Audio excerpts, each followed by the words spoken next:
નમસ્તે મિત્રો, આજના વિડીયોની અંદર એવા 5 કંપનીઓને બિઝનેસ વિશે આપણે સમજશું કે ભવિષ્યની અંદર આ બિઝનેસ છે એનો ગ્રોથ છે એ અટકશે નહીં, કે હજુ ને હજુ બહુ આગળ સુધી જઈ શકે એવી પૂરી ક્ષમતા ધરાવે છે એવા બિઝનેસની કંપનીઓ વિશે વાત કરીશું, જેનો ગ્રોથ છે એ સારો એવો આપણને આગળ જતો એવો જોવા મળશે.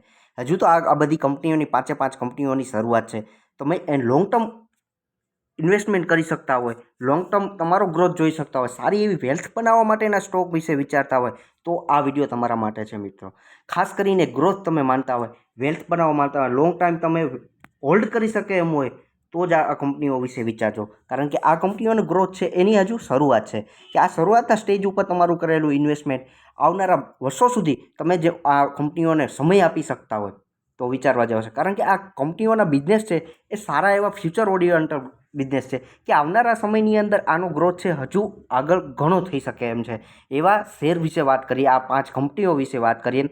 તો વિડીયોની અંદર આગળ વધીએ એ પહેલાં ફર્સ્ટ ટાઈમ તમે આ ચેનલની અંદર વિઝિટ કરો છો સ્ટોક ઓફ ગુજરાતી લાયન્સ ચેનલને, તો તમે ચેનલને સાથે સબસ્ક્રાઈબ કરજો અને બેલ આઇકન હિટ કરજો, જેથી કરીને આવા સારા એવા વિડીયોની તમને નોટિફિકેશન મળી રહે. તમારા મિત્રો સાથે શેર કરો વિડીયોને, જેથી કરીને એને પણ નોલેજ મળે. હવે આગળ વધીએ છીએ. આ વિડીયોની અંદર પહેલો એવા શેર છે તે ટાટા પાવર, રિન્યુએબલ એનર્જી ઉપર કામ કરતી આ કંપની છે ટાટા પાવર, જે કંપનીના શેરનો ભાવ અત્યારે 415 રૂપિયા જોવા મળે છે. આમ જોશો તો આ શેર છેલ્લા 5 વર્ષની અંદર સારું એવું રિટર્ન આપી રહ્યો છે. પણ આ શા કારણે બની રહ્યું છે એ વસ્તુ મિત્રો ખાસ સમજજો, કે છેલ્લા 20 વર્ષથી આ એક જ કંપની એક જ શેરના ભાવની અંદર કે 200 રૂપિયાની અંદર જોવા મળતો શેર અત્યારે 5 ગણો કરતો વધારે અત્યારે રિટર્ન આપે છે. એવા કયા ક્ષેત્રે એનું બિઝનેસ ગ્રોથ વધી રહ્યો છે, કયા ક્ષેત્રની અંદર આ કામ એવું કરી રહી છે. આમ જુઓ તો લોસ કરતી કંપની આ કહી શકે એવો ભૂતકાળ હતો, પણ આનું ભવિષ્ય છે એ હજુ ને હજુ ઘણું આગળ થઈ શકે એમ છે. તમારો વ્યૂ બહુ આગળ ન હોય તો મિત્રો વાત કરજો, કે કારણ કે આ કંપની છે એ છેલ્લા 20 વર્ષથી ચાર્ટ જોશો તો છેલ્લા 20 વર્ષથી 200 રૂપિયાની રેન્જની અંદર જોવા મળતો આ શેર હતો. હવે અત્યારે કેમ આ કંપનીમાં ગ્રોથ એક સાથે વધ્યો છે? ખાસ કરીને આ કંપની છે એ રિન્યુએબલ એનર્જી ઉપર કામ કરે છે. તમારી માટે સમય છે તો મિત્રો આ શેરના ભાવની કંઈ કિંમત નથી. તમારી માટે શું પેશન છે, ધીરજ છે, લોંગ ટર્મ ઇન્વેસ્ટમેન્ટની સ્ટ્રેટેજી છે, તો મિત્રો તમે ગમે ત્યારે ગમે એ શેર પકડી શકો છો.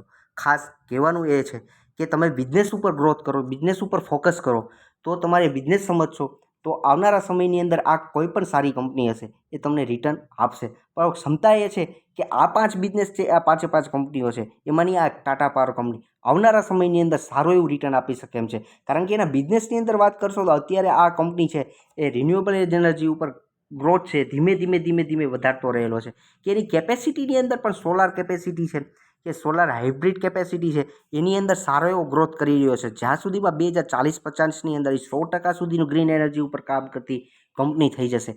કારણ કે આ કંપનીઓને સારા એવા ઓર્ડર 50 કરોડથી લઈને અત્યારે 5,000 કરોડ સુધીના ઓર્ડર મોટી ડીલ થઈ શકે છે અને થઈ જ રહી છે. આવનારા સમયની અંદર આ ગ્રોથની સ્પીડ છે એ હેવી ગ્રોથ થઈ શકે એમ છે. અને લાર્જ કેપ કંપની કહી શકીએ, સારી એવી ટાટા કંપનીથી બિલોંગ કરતી કંપની કહી શકીએ, કે આવી કંપનીઓની અંદર ઇન્વેસ્ટમેન્ટ કરતાં અચકાવું ન જોઈએ. મારી દ્રષ્ટિએ આ શેર છે લોંગ ટર્મ માટે સારું એવું ઇન્વેસ્ટમેન્ટ કરી શકાય એવું છે. બીજી કંપની વિશે વાત કરીએ તો ઇન્ટરગ્લોબ એવિએશન ઇન્ડિગો, જે કંપનીના શેરનો ભાવ અત્યારે 4,026 રૂપિયા શેરનો ભાવ જોવા મળી રહ્યો છે.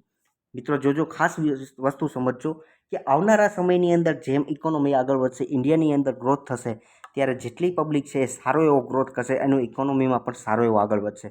તો અત્યારે જે લોકો નોર્મલી 4 વ્હીલમાં ટ્રાવેલિંગ કરવા ઈચ્છતો હતો, અત્યારે સમયનો અભાવ કે ટ્રેનમાં ટ્રાવેલિંગ કરતો હતો, આવનારા સમયની અંદર સમયના અભાવને લીધે પણ વ્યક્તિ નોર્મલી અડધી કલાક 1 કલાકની અંદર સમય ન બરબાદ થાય કે સમય ન બગડે એના માટે અત્યારે સામાન્ય રીતે એરોપ્લેનનો ઉપયોગ કરે છે કે ફ્લાઇટનો ઉપયોગ કરે છે. ત્યારે આવી બધી કંપનીઓનો ગ્રોથ છે એ સારો એવો થશે, કે આ કંપનીઓ હજુ પણ આગળ વધશે.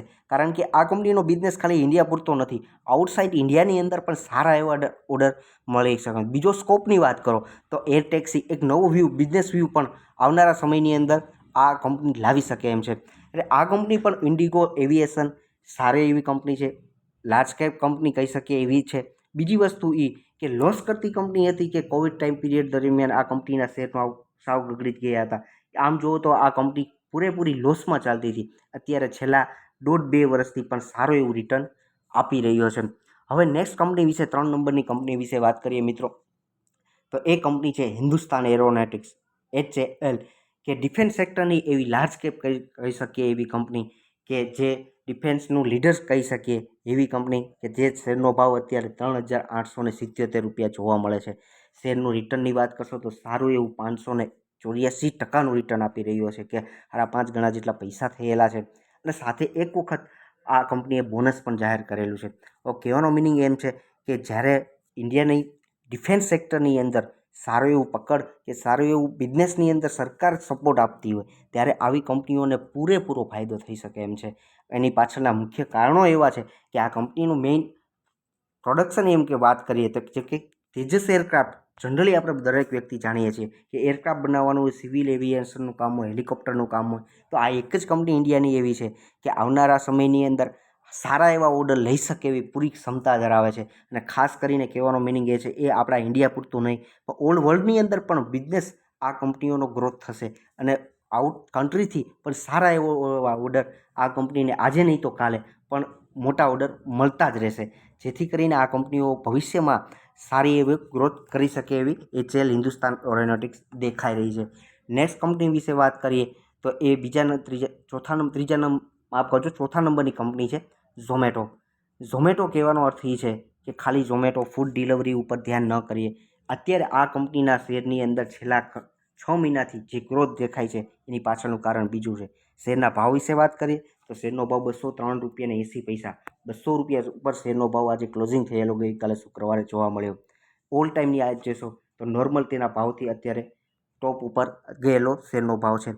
કે બ્રેક ઇવન પોઈન્ટ એમની વાત કરીએ તો જે લોસમાં ચાલતી કંપની હતી અત્યારે એ પ્રોફિટમાં આવી શકી છે. એના પાછળનું કારણ છે કે લોસથી પ્રોફિટ તરફ જવું, અને આના પાછળનું મેઇન રીઝન કહી શકીએ તો એ મેનેજમેન્ટ છે. સારું એવું મેનેજમેન્ટ છે. કંપની એ જે લોસમાં ચાલતી બ્લિંકિટ કંપની હતી એ કંપનીને એક્વાયર કર્યા પછી આ કંપનીને પણ પ્રોફિટમાં લાવી શકે એવી કોમેન્ટ્રી સાંભળશો તો મેનેજમેન્ટ દ્વારા કહેવામાં આવ્યું છે Q1ની અંદર આ કંપની બ્લિંકિટ છે એને પણ એ લોકો પ્રોફિટમાં લઈ આવશે. આ બધા વ્યૂ છે કે જે સમયનો અત્યારે દરેક વ્યક્તિને અભાવ છે કે એમેઝોન, ફ્લિપકાર્ટ જેવી કંપનીઓને ટક્કર મારી શકે, કે એની કમ્પેરિઝનમાં સામે ઊભી રહી શકે એવી કંપની બની શકે એવી ક્ષમતા દાખવે છે. કારણ કે જ્યારે કોમર્શિયલ ગ્લોસરીનો જે બિઝનેસ છે કે તમે કોલ કરો ને તમને એક અડધી કલાકની અંદર તમને સારું એવું ઇલેક્ટ્રોનિક ગેજેટ્સના કામ છે કે જે ગેજેટ્સ વસ્તુ મંગાવવા માટે એ વસ્તુ તમને પહોંચતી કરાવે એવી આ કંપની છે. કે આવનારા ભવિષ્યની અંદર આ વ્યક્તિ આ વસ્તુનું કે આ એપ્લિકેશનનું તમને એક વ્યસન થઈ શકે એવું છે કે આવનારા સમયમાં તમે નોર્મલી બહાર જવામાં ઈચ્છો નહીં અને તમને તાત્કાલિકમાં કોઈ પણ વસ્તુ અવેલેબલ થતી હોય તો એ વસ્તુ તમે પહેલાં પ્રિફર કરશો, એ પસંદ કરશો કે આ કંપનીનો બિઝનેસ છે આવનારા સમયની અંદર હજુ પણ ગ્રો પૂરેપૂરો થઈ શકે એમ છે. નેક્સ્ટ કંપની વિશે વાત કરીએ JFS, કે જીઓ ફાઇનાન્સિયલ સર્વિસીસ, કે જે કંપનીના શેરનો ભાવ ₹347 જોવા મળે છે. વાત કરીએ હજી તો આ કંપનીના બિઝનેસની અંદર કશું થયું જ નથી એમ કહીએ, પણ એક જ વસ્તુ છે કે રિલાયન્સ કંપનીથી બિલોંગ કરતી કંપની છે કે જેના નામ થકી આ કંપનીનો બિઝનેસ ચાલી રહ્યો છે. ખાસ કરીને કહેવાનો અર્થ મિત્રો એ છે, આ કંપનીને કવર કરવાનો મિનિંગ એમ છે કે ઘણી ફાઇનાન્સ સેક્ટરની કંપનીઓ છે પણ એની સામે ઊભી રહી શકે એવી આ કંપની શા માટે છે? કારણ કે રિલાયન્સ પાસે પૈસાનો કશો પણ અભાવ નથી, કે પૈસા પ્રત્યે આ કંપનીનો સહેજ પણ અભાવ નથી. બીજું પ્લસ પોઈન્ટ ખાસ એ છે કે આ કંપની પાસે પૂરતો ઢગલો એવો ડેટા સારો એવો છે કે આ ડેટાને લીધે આવનારા સમયની અંદર આ કંપનીની અંદર ગ્રોથ પૂરેપૂરો સંભવ છે. ખાસ કરીને એનું મેનેજમેન્ટ અને રિલાયન્સથી બિલોંગ કરતી કંપની છે. આ મારી દ્રષ્ટિએ આ 5 કંપનીઓ એવી છે કે આ 5 કંપનીઓના બિઝનેસ એવા છે કે આવનારા સમયની અંદર ગ્રોથ થશે એવી પૂરી ક્ષમતા ધરાવે છે. કે આ 5 કંપનીઓને આપણે જ્યારે માર્કેટની અંદર આપણને એક ઓપોર્ચ્યુનિટી તક મળતી હોય કે આ શેર છે આપણને ટોપ હાઈથી સારા એવા નીચે ભાવમાં મળતા હોય તે આપણે આપણા પોર્ટફોલિયોની અંદર એડ કરવા માટે વિચાર કરવો જોઈએ. હું તમને એક સ્ટડી કરવા માટે આ પોર્ટફોલિયોની વાત કરી રહ્યો છું કે તમે તમારી રીતે સ્ટડી કરો અને જુઓ કે આ કંપની વિશે તપાસ કરો, કે ગૂગલ સર્ચ કરો કે તમારા પોર્ટફોલિયોમાં એડ કરવા, કેટલો ભાગ સુધી એડ કરવા, કે આ કંપની છે એ કયા ક્ષેત્રે કામ કરે છે. આમ જુઓ તો અત્યારે તો દેખાઈ રહ્યું છે જીઓ અને બ્લેકરોક સાથે સારી એવી પાર્ટનરશિપ 50-50 જોઈન્ટ એડવેન્ચર થયેલું છે કે આવનારા સમયની અંદર મ્યુચ્યુઅલ ફંડની અંદર જે ગ્લોબલી ક્ષેત્રે બ્લેકરોક છે એ સારું એવું પ્રભુત્વ ધરાવે છે કે એની સાથે જીઓની પાર્ટનરશિપ થયેલી છે. એટલે કહેવાનો અર્થ એવો છે સારો એવો કોન્ટેક્ટ છે આ કંપની પાસે કે જે સારું એવું માર્કેટ કેચઅપ પૂરેપૂરું કરી શકે એવી પૂરી ક્ષમતા છે. આવી કંપનીઓની અંદર આપણે ઇન્વેસ્ટમેન્ટ કરવું જોઈએ અને વિચાર કરવો જોઈએ. તમારું ઇન્વેસ્ટમેન્ટ કરતાં પહેલાં તમારું પોતાનું સ્ટડી કરવું જોઈએ, પછી આગળ વધવું જોઈએ. વિડીયોની અંદર એન્ડ સુધી જોવા માટે તમામ મિત્રોનો ખૂબ ખૂબ આભાર. અને એન્ડ સુધી વિડીયો મિત્રો જોયો છે તો ચેનલને સાથે સબસ્ક્રાઈબ કરજો, એક લાઇક આપતા જજો અને તમારા મિત્રો સાથે ખાસ શેર કરજો. Thank you.